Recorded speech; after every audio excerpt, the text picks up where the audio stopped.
আজ ২রা মার্চ সোমবার জানাবো আজকের বাছাই করা ৫০টি তাজা সংবাদ। শুরুতেই হেডলাইন্স। নিহত আয়াতোল্লাহ খামেনেই, জানালো ইরানের সরকারি সংবাদ মাধ্যম। ৪০ দিনের রাষ্ট্রীয় শোক। কিভাবে সম্ভব এসআইআর এর লিস্টে যেন ভূত দেখলেন দুইবারের তৃণমূল বিধায়ক। বিজেপির টার্গেটে প্রায় ৬৪ লক্ষ বাদ, চূড়ান্ত তালিকা নিয়ে কমিশনকে তোপ অভিষেকের। বাংলায় কবে কত দফায় ভোট গ্রহণ, সামনে এলো তোলপাড় ফেলা ব্রেকিং আপডেট।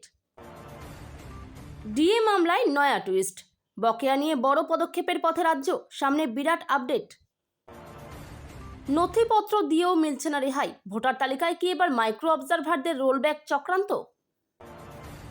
সংখ্যালঘু অধ্যুষিত মালদা ও মুর্শিদাবাদে প্রশ্নচিহ্ন, কত লাখ ভোটার নিয়ে সামনে মাথা ঘোরানো পরিসংখ্যান। লোকসভা নির্বাচনের আগে কি মোদি ম্যাজিক শেষ? অভিষেকের হুঙ্কারে কাঁপছে বঙ্গ রাজনীতি। আমিই প্রমাণ, এসআইআর এর নাম বাদ পড়তেই বিজেপির কমিশনকে ব্যবহারের অভিযোগ উড়িয়ে দাবি জলপাইগুড়ির যুব সভাপতির। ভোট হলিডে নয়, ভোটের দিন বিপ্লব করতে চান শুভেন্দু। বাংলা জয় নাকি বিপর্যয়, অঙ্কেই আশঙ্কা বিরোধী দলনেতার। বিজেপির অভিযোগের জের বাংলাদেশি তকমায় তৃণমূলের পঞ্চায়েত প্রধানের নাম ডিলিট, তোলপাড়। এবার ভোটার তালিকা নিয়ে পথে নামছেন মমতা। ৬ই মার্চ ধর্মতলায় অবস্থানে বসবেন মুখ্যমন্ত্রী, জানালেন অভিষেক। পরিবর্তন যাত্রা করে মানুষের ক্ষোভ চাপা দেওয়া যাবে না, বিজেপিকে তোপ কল্যাণের। এইচপি গ্যাস থেকে বলছি, ফোন ধরতেই অ্যাকাউন্ট থেকে টাকা গায়েব, প্রতারণার নতুন ফাঁদ শহরে। নাগপুরের কারখানায় ভয়াবহ বিস্ফোরণ, মৃত অন্তত ১৭ শ্রমিক, আহত আরও অনেকে। লাগাতার ফোন ভোটারদের, নিজের নামও বিচারাধীন, এসআইআর এর চাপে ফের মৃত্যু বিএলওর। এসএসসি গ্রুপ সি পরীক্ষা দিতে গিয়ে মালদহের ২ যুবক গ্রেপ্তার বাঁকুড়ায়, পরীক্ষা বানচালের ছক, তদন্তে পুলিশ। নেতাজি নগরে দেওয়াল লেখাকে কেন্দ্র করে বিজেপি তৃণমূল হাতাহাতি, তুমুল উত্তেজনা। ৫ বছর নিয়োগ নেই বিজেপি রাজ্যে, ফের বাংলায় নিয়োগ পরীক্ষায় ভিন রাজ্যের পরীক্ষার্থীরা। দেশকে বিশ্বজয়ী করা রিচার নামও বিচারাধীন, রাজ্যের মন্ত্রী তাজমুলও রয়েছেন ঝুলে থাকা ভোটারদের তালিকায়। পশ্চিমবঙ্গের ভোট নিয়ে সোমবার জরুরি বৈঠকে বসছে কমিশন, অনলাইনে থাকবেন পুলিশ প্রশাসনিক কর্তারাও। বিজেপির পরিবর্তন যাত্রায় শুধুই ফাঁকা চেয়ার, ভিডিও তুলে আক্রমণের তৃণমূল। চূড়ান্ত ভোটার তালিকা প্রকাশ পেতেই কাটোয়ায় হুলস্থুল, বিচারাধীন ক্যাটাগরিতে একাধিক বিএলও, তুঙ্গে চর্চা। ২০২৬-এ শুভেন্দুর লক্ষ্য মমতার ভবানীপুর, ওয়ার রুম থেকে প্রচার, জিততে কি পদক্ষেপ বিজেপির। প্রশাসনিক নির্দেশে নাম উঠেছিল ২০০৯ সালে, এসআইআর এর নাম নেই কল্যাণীর চরযাত্রা সিদ্ধির শয়ে শয়ে ভোটারের। চূড়ান্ত ভোটার তালিকা বিজেপির মুসলিম বিরোধী বয়ানের সামিল, আন্দোলনের সিপিএম। টাকার জন্য স্ত্রীকে মার, বাবাকে হাসুয়া দিয়ে কুপিয়ে খুনের চেষ্টা, মুর্শিদাবাদের হরিহরপাড়ায় চাঞ্চল্য, আটক যুবক। জঙ্গিপুরের তৃণমূল বিধায়ক সহ ৫ সংখ্যালঘু এমএলএ কমিশনে বিচারাধীন। ভোটের আগে রাজনৈতিক অশান্তি কোচবিহারে, তৃণমূল বিজেপি সংঘর্ষে উত্তপ্ত নাটাবাড়িতে জখম শাসক দলের কর্মীরা। কি কাণ্ড, ভোটার তালিকা থেকে ডিলিট ভিডিওর নাম, প্রশাসনিক মহলে শোরগোল। ভবানীপুরে বাদ ৪৮,০০০ ভোটার, মমতাকে ধুইয়ে দিয়ে বেকা হাসি দিলীপের। খামেনেই হত্যার প্রতিবাদ করাচিতে, মার্কিন কনসুলেটে হামলা, আগুন, গুলিতে মৃত ৮। স্কুলে যাওয়ার একমাত্র রাস্তা আটকে সবজি চাষ, যাতায়াতে চরম সমস্যায় পড়ুয়ারা, নিরুপায় শিক্ষিকারাও। খামেনেইয়ের মৃত্যুতে শোক, কাতারে কাতারে মানুষ শ্রীনগরের রাস্তায়, বড় বার্তা মুখ্যমন্ত্রী ওমরের। ২৯৪ বিধানসভার ৯৯ আসনে নতুন ভোটার শূন্য, কি সাফাই কমিশনের। মধ্যপ্রাচ্যে যুদ্ধের দামামা, এই আবহে বাড়ল রান্নার গ্যাসের দাম, নতুন দামে চোখ কপালে। ভোটার তালিকায় নাম বাদ, এখনই করুন এই কাজ, জানিয়ে দিল নির্বাচন কমিশন।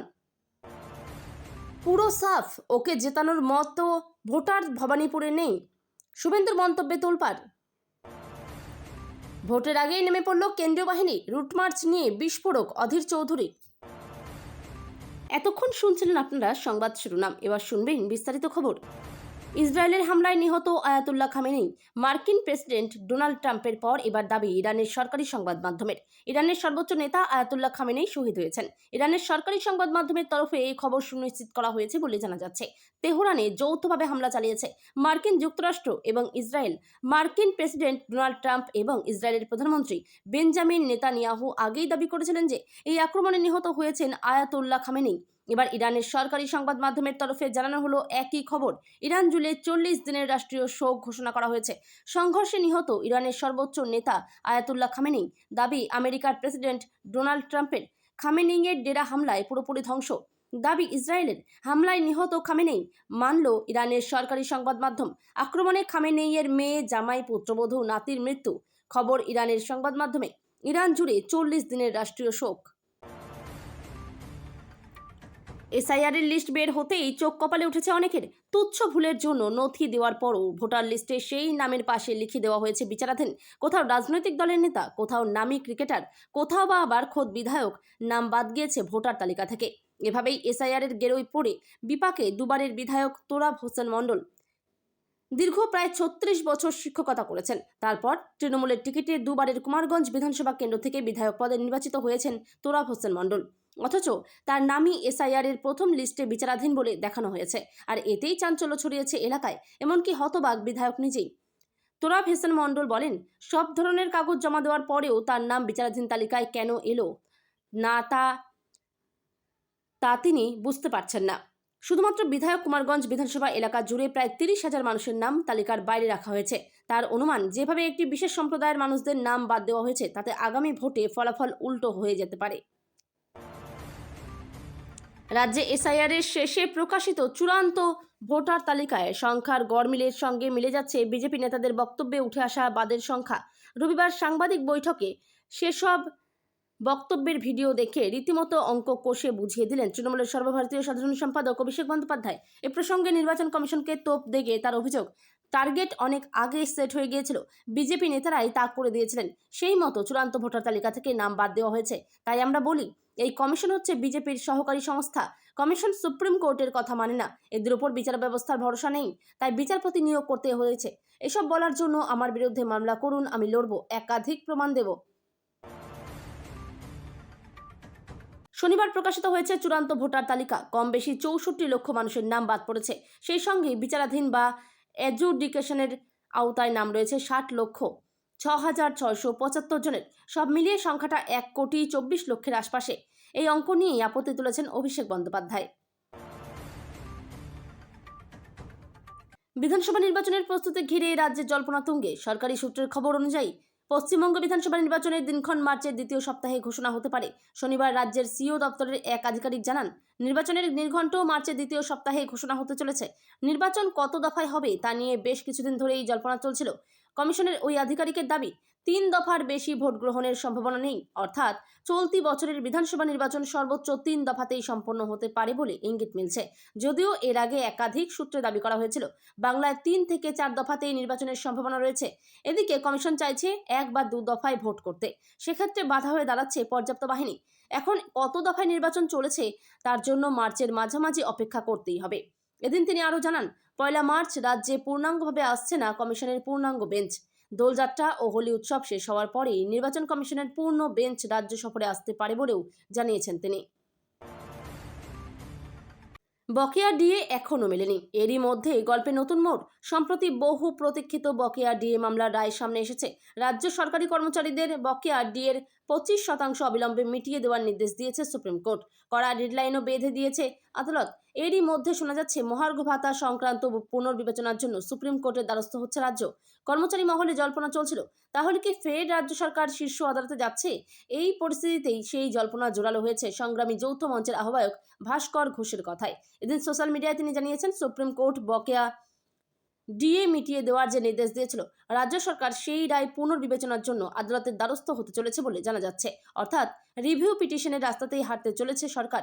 সুপ্রিম কোর্টের বিচারপতি সঞ্জয় কারোল এবং বিচারপতি প্রশান্ত কুমার মিশ্রের বেঞ্চ পঞ্চম পে কমিশনের আওতায় 2008 সাল থেকে 2019 সাল পর্যন্ত জমে থাকা বকেয়া ডিএ সম্পূর্ণটা মিটিয়ে দেওয়ার জন্য নির্দেশ দিয়েছিল। মুখ্যমন্ত্রী মমতা বন্দ্যোপাধ্যায়ের আশঙ্কায় কি তবে সত্যি হতে চলেছে? ভোটার তালিকা থেকে নাম বাদ দেওয়ার নেপথ্যে এবার মাইক্রো অবজারভারদের এক চাঞ্চল্যকর চক্রান্তের হদিশ মিলল। সুপ্রিম কোর্টের কড়া নির্দেশ থাকা সত্ত্বেও পাসপোর্ট, জন্ম শংসাপত্র বা সরকারি পেনশনের মতো বৈধ নথিপত্র জমা দেওয়া ভোটারদেরও রহস্যজনকভাবে রোল ব্যাক করা হচ্ছে। যাদবপুরের রবি ভান্ডারীর মতো অসংখ্য ভোটারের নথিপত্র জমা থাকা সত্ত্বেও তাদের আবেদন কেন ফেরত পাঠানো হলো তার কোনো সদুত্তর নেই কমিশনের কাছে। রাজনৈতিক মহলের দাবি, বেছে বেছে নির্দিষ্ট কিছু এলাকার ভোটারদের টার্গেট করে এই হয়রানির রাজনীতি চালানো হচ্ছে। কমিশনের নির্ধারিত 13টি নথির একাধিক দাখিল করার পরেও কেন প্রায় 30 লক্ষ আবেদন ফেরত গেল তা নিয়ে প্রশ্ন উঠছে। তৃণমূলের অভিযোগ ছিল কমিশন বিজেপির বি টিম হিসেবে কাজ করছে। বর্তমান পরিস্থিতি এবং মাইক্রো অবজারভারদের এই ভূমিকা সেই অভিযোগকেই আরও জোরালো করছে। সংখ্যালঘু অধ্যুষিত পশ্চিমবঙ্গের 2 জেলা মালদা এবং মুর্শিদাবাদে কয়েক লাখ ভোটারের নাম নিয়ে এখনও প্রশ্নচিহ্ন থেকে গিয়েছে। রিপোর্ট অনুযায়ী এসআইআর এর চূড়ান্ত তালিকা অনুযায়ী মালদায় 8,28,080 জনের নামে ওপর আন্ডার অ্যাডজুডিকেশন লেখা রয়েছে। এদিকে এসআইআর এর এই পর্বে জেলার 12টি বিধানসভা থেকে বাদ পড়েছে 18,282 জন ভোটারের নাম। নতুন সংযোজন হয়েছে 6,825 জনের নাম। এদিকে পশ্চিমবঙ্গের অপর এক সংখ্যালঘু অধ্যুষিত জেলা মুর্শিদাবাদে এখনও প্রশ্নচিহ্নের মুখে রয়েছে প্রায় 11,21,000 ভোটারের নাম। শুধুমাত্র শামশেরগঞ্জ বিধানসভা কেন্দ্রে 1,19,901 জন ভোটারের নামের ওপর প্রশ্নচিহ্ন রয়েছে। খসড়ার থেকে চূড়ান্ত তালিকায় 10,000 নাম কম রয়েছে মুর্শিদাবাদ জেলায়। এর মধ্যে 6টি বিধানসভা কেন্দ্রে খসড়া ভোটার তালিকা থেকে ভোটার সংখ্যা কিছুটা বৃদ্ধি পেয়েছে। বাকি 16টি বিধানসভা কেন্দ্রেই খসড়া ভোটার তালিকা থেকে চূড়ান্ত তালিকায় ভোটার সংখ্যা কমেছে। এছাড়া দক্ষিণ 24 পরগনায় 5.22 লাখ, উত্তর 24 পরগনায় 5 লাখ ভোটারকে নিয়ে প্রশ্ন রয়েছে। তৃণমূলের সেনাপতি অভিষেক বন্দ্যোপাধ্যায়ের তপ্ত মেজাজে বঙ্গ রাজনীতিতে বইছে আগুনের হলকা। রবিবার সাংবাদিক বৈঠকে সরাসরি প্রধানমন্ত্রী নরেন্দ্র মোদী এবং নির্বাচন কমিশনকে কাঠগড়ায় তুলে বিস্ফোরক অভিযোগ করলেন তৃণমূল কংগ্রেসের সর্বভারতীয় সাধারণ সম্পাদক। কেন্দ্রীয় সংস্থাকে হাতিয়ার করে বিরোধীদের কণ্ঠ রোধের চেষ্টার পাল্টা দিয়ে তিনি স্পষ্ট জানিয়ে দিলেন, যতই হোক এসআইআর কিংবা এফআইআর, বিজেপি এবার বাংলায় 50-এর গণ্ডিও পেরোতে পারবে না। অভিষেক বন্দ্যোপাধ্যায়ের মূল অভিযোগের তীর ছিল নির্বাচন কমিশনের চূড়ান্ত ভোটার তালিকার দিকে। তার দাবি অনুযায়ী এসআইআর প্রক্রিয়ার পর চূড়ান্ত তালিকা থেকে প্রায় 5,46,000 ভোটারের নাম গায়েব করে দেওয়া হয়েছে। খসড়া তালিকায় নাম বাদ গিয়েছিল প্রায় 58 লক্ষ মানুষের। সব মিলিয়ে প্রায় 63 লক্ষ ভোটারের নাম বাদ ভোটার তালিকা থেকে ছেঁটে ফেলা হয়েছে। এখানেই শেষ নয়, আরও প্রায় 60 লক্ষ ভোটারকে রাখা হয়েছে বিবেচনাধীন বা পেন্ডিং তালিকায়। গতকাল শনিবারই প্রকাশ পেয়েছে এসআইআর এর চূড়ান্ত তালিকা। প্রকাশিত তালিকা থেকে নাম বাদ পড়ল বিজেপির জলপাইগুড়ির যুব সভাপতি পলেন ঘোষ ও তার মায়ের। তবে ঘটনায় বিস্মিত নন পলেন। তার স্বীকারোক্তি, যে সমস্ত তথ্য চেয়েছিল কমিশন তার সবটা জমা করতে না পারার জন্যই হয়তো নাম বাদ পড়েছে। একই সঙ্গে এসআইআর নিয়ে রাজনৈতিক প্রসঙ্গ টেনে পলেনের দাবি, যারা এসআইআর নিয়ে বিজেপির কমিশনকে ব্যবহারের প্রশ্ন তুলছে তার নাম কাটা পড়ার ঘটনার প্রমাণ করে এই অভিযোগ সঠিক নয়। প্রসঙ্গত, এসআইআর তালিকা থেকে বাদ পড়েছে জলপাইগুড়ির ময়নাগুড়ি এলাকার বিডিও প্রসেনজিৎ কুণ্ডুর নামও। ঘটনায় বিস্মিত প্রশাসনিক মহল। আলিপুরদুয়ারের বাসিন্দা প্রসেনজিৎ কুণ্ডু, তিনি আলিপুরদুয়ার বিধানসভার ভোটার। প্রায় 2 বছর ধরে ময়নাগুড়িতে ব্লক ডেভেলপমেন্ট অফিসার পদে কর্তব্যরত। এসআইআর প্রক্রিয়ায় আরও দায়িত্ব রয়েছেন। তারপরেও নিজের নাম বাদ পড়ার ঘটনায় নিজেই বিস্মিত, যদিও এই নিয়ে কোনো মন্তব্য করতে চাননি। শনিবার বিকেলের পর প্রকাশিত হয়েছে প্রথম দফার চূড়ান্ত ভোটার তালিকা। সব মিলিয়ে এখনো পর্যন্ত বাদের হিসাব দাঁড়িয়েছে 63,66,952। তারপরেই কমিশনের কাছে শুভেন্দুর দাবি, এবার বিধানসভা ভোটের দিনক্ষণ ঘোষণা করে দেওয়া হোক। প্রথম দফার চূড়ান্ত ভোটার তালিকা প্রকাশের পরেই দ্রুত নির্বাচন ঘোষণার দাবি জানালেন পশ্চিমবঙ্গ বিধানসভার বিরোধী দল নেতা শুভেন্দু অধিকারী। তিনি জানান, ভোটের জন্য তৈরি পশ্চিমবঙ্গ, তৈরি পরিবর্তনের জন্য নির্বাচন কমিশনের কাছে তার দাবি, এবার বিধানসভা ভোটের দিনক্ষণ ঘোষণা করে দেওয়া হোক। শনিবার বিকেলের পর প্রকাশিত হয়েছে প্রথম দফার চূড়ান্ত ভোটার তালিকা। সেই তালিকা অনুযায়ী আপাতত বাদ গেল 5,46,053 জনের নাম। খসড়া তালিকায় বাদ পড়েছিল 58,20,899 জন। ফলে সব মিলিয়ে এখনো পর্যন্ত বাদের হিসাব দাঁড়ালো 63,66,952। এই প্রসঙ্গে শুভেন্দু বলেন, এখনো 60 লক্ষেরও বেশি ভোটার বিচারাধীন। তাদের নথি যাচাই করে দেখবেন বিচার বিভাগীয় আধিকারিকেরা। ভোটের দিন বাংলাবাসীকে কি করতে হবে তারই পরামর্শ দিল বিরোধী দলনেতা শুভেন্দু অধিকারী। বললেন, মহারাষ্ট্রে 5% বেশি ভোট পড়ায় সরকার বদলে গেছে, দিল্লিতে 10% বেশি ভোট পড়ে ক্ষমতা বদলে গেছে। বাংলার ভোটের দিনেও সকলে ছুটি পালন না করে ভোটদানে এগিয়ে এলে বাংলাটা বাঁচবে। প্রথম দফার চূড়ান্ত ভোটার তালিকা প্রকাশের পরেই দ্রুত নির্বাচন ঘোষণার দাবি জানালেন পশ্চিমবঙ্গ বিধানসভার বিরোধী দলনেতা শুভেন্দু অধিকারী। তিনি জানান, ভোটের জন্য তৈরি পশ্চিমবঙ্গ, তৈরি পরিবর্তনের জন্য নির্বাচন কমিশনের কাছে তার দাবি এবার বিধানসভা ভোটের দিনক্ষণ ঘোষণা করে দেওয়া হোক। শনিবার বিকেলের পর প্রকাশিত হয়েছে প্রথম দফার চূড়ান্ত ভোটার তালিকা। সেই তালিকা অনুযায়ী আপাতত বাদ গেল 5,46,053 জনের নাম। খসড়া তালিকায় বাদ পড়েছিল 58,20,899 জন। ফলে সব মিলিয়ে এখনো পর্যন্ত বাদের হিসাব দাঁড়ালো 63,66,952।